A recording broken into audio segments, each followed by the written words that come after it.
Thank you for this kind invitation.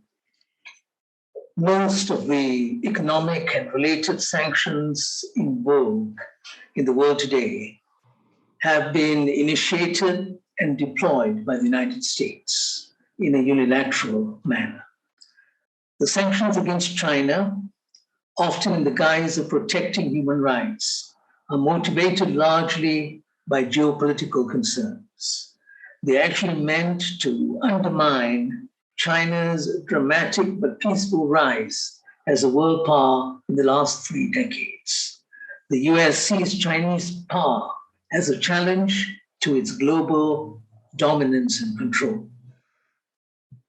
Apart from targeting what it perceives as a challenge from the world's largest nation in terms of population, sanctions have also been imposed for small and medium-sized nations for a much longer period if they seek to chart their own path to the future without kowtowing to the US.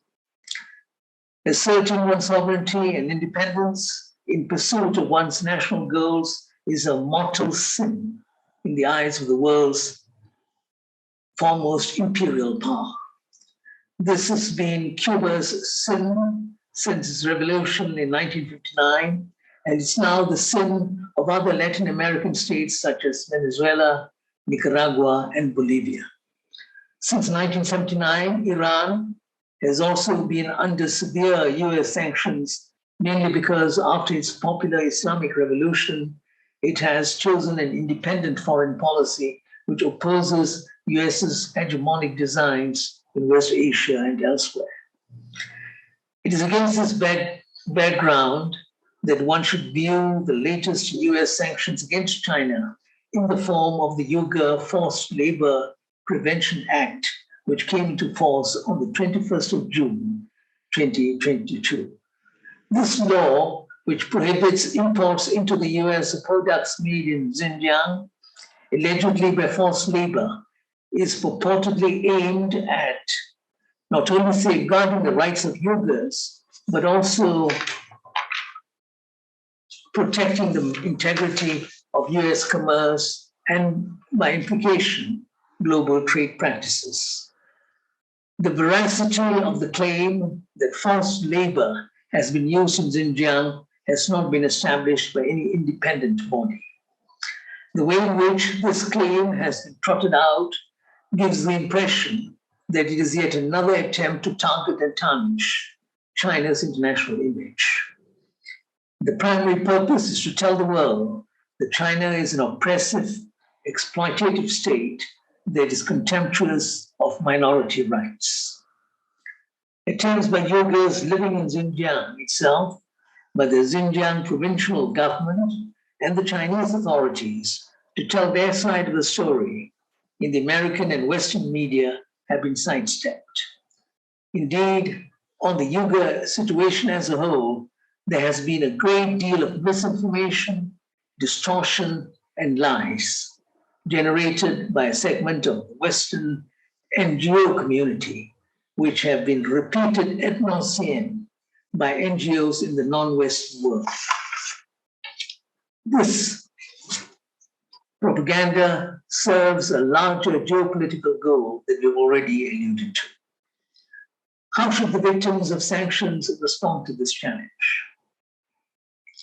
Telling the truth about the real situation, whether it is about the Uyghurs or the Tibetans or about Hong Kong or about Taiwan-China relations or about China's trade or its technology, is part of the solution.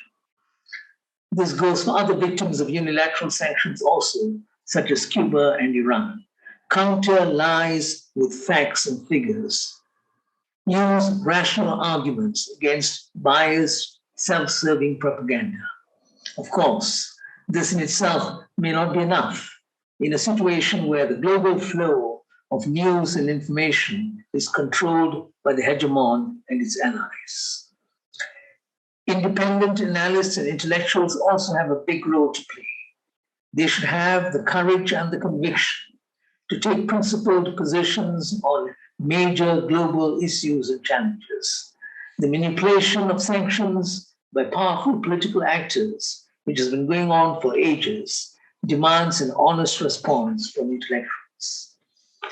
When we know that sanctions have brought widespread suffering and misery to millions in so many parts of the world, we, intellectuals and activists, have no choice but to speak up. Silence in the midst of such tragedies is not only a betrayal of our own conscience, but worse, it is treachery of the most despicable kind committed against the weak and vulnerable wherever they are. Combating sanctions also demands that we reappraise and reform the procedures and processes that we employ to impose sanctions, especially through the United Nations. It is only the UN General Assembly that should have the authority to propose and apply sanctions upon any entity. The UN Security Council, with its veto-wielding permanent members, should not exercise this power. And even in the General Assembly, 90% of the members should support a motion to impose sanctions before it becomes a reality. A very high percentage, 90%, which is what one is proposing here. Sanctions should be seen as a coercive measure of last resort, used in an extraordinary situation against a recalcitrant individual, institution, or state that cannot be persuaded or coerced or coaxed to adhere to minimal standards of justice upheld by the rest of the human family. In other words, sanctions should not be used recklessly. In recent history, the almost unanimous support for sanctions against the apartheid regime in South Africa would be a case in point. That is an example of unanimous sanctions supported by everyone for a very fundamental moral reason. Sanctions would become a rarity in a different sort of situation like what we're proposing here. If everyone is committed to the well-being of everyone else through deeds rather than words, and equality and justice have become living norms, in such a world, sanctions will not impede the free flow of goods and services. That free flow should be the goal of the whole of humanity.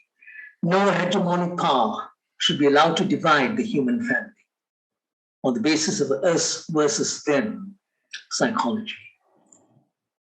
There would be equitable access to the resources of the good earth for everyone, the good earth that will be the sacred responsibility of all creation. Thank you.